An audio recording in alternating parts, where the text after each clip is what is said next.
Hi, this is Don McAllister and welcome to another edition of Screencasts Online.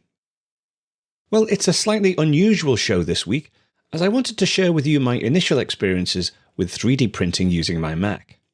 Now, this show isn't a step-by-step guide or a complete deep dive in how to go about 3D printing, and in all honesty, I'm a complete novice, but I thought it might be useful to explore my initial findings in this fascinating field.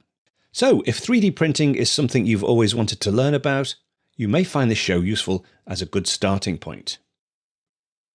If you're unfamiliar with 3D printing, it's simply a way to print an object in 3 dimensions, typically using a heated plastic filament that is melted and extruded onto a plate. After some research, it transpires that printing in 3D is a relatively inexpensive hobby, and the hardware required for decent quality is relatively affordable. And the things people tend to want to print generally fall into 2 camps. Such things as models or fun objects, and these can be anything from Star Wars models to anime characters through to cartoons or any number of fun objects. But as well as 3D printing for fun, you can also print useful functional objects for use around the home or in your business. Such things as brackets, clamps, even vases and decorations and such like.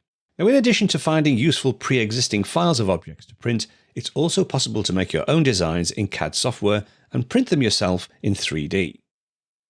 Selecting a 3D printer is actually one of the most difficult things to do as there are so many to choose from, and it's really difficult for the uninitiated to understand exactly what each model does and which are suitable for a beginner.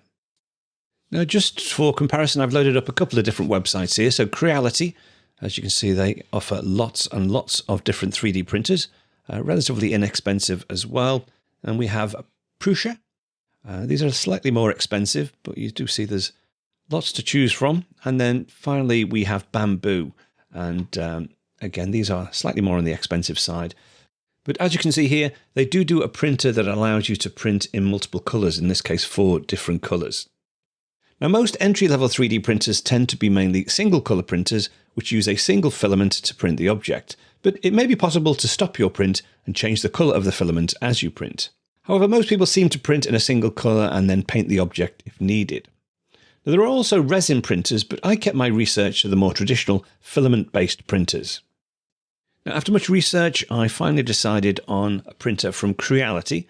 This is the FDM 3D print page, and FDM is just the process of using the plastic extrusion to create your models.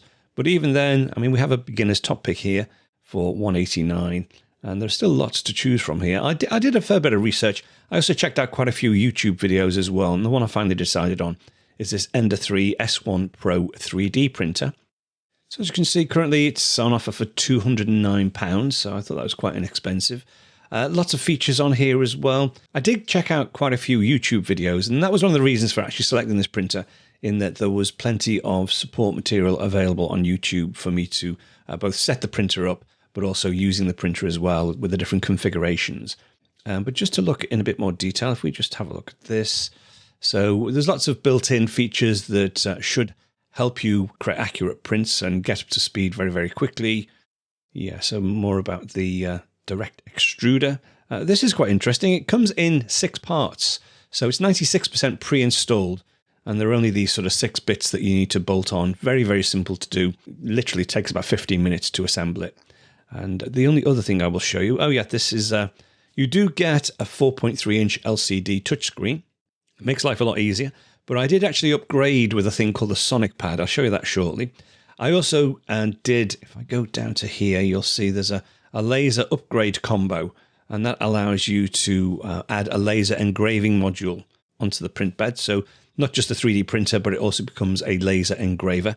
Now, I have to be honest, I've not actually even taken that out of the box because I've been so engrossed with the standard 3D printing, but that's something I look forward to playing with. That's just a quick preview of one of this week's Apple-related tutorials from Screencasts Online. Screencasts Online is your premium source of Apple-related video tutorials. All of our members get access to brand new, up-to-date tutorials each week, as well as unlimited access to our entire video archive full of Mac and iOS-related tutorials. You can stream and download all of our videos on your Mac, iPad and iPhone, and even your Apple TV using the members-only Screencasts Online Apple TV app.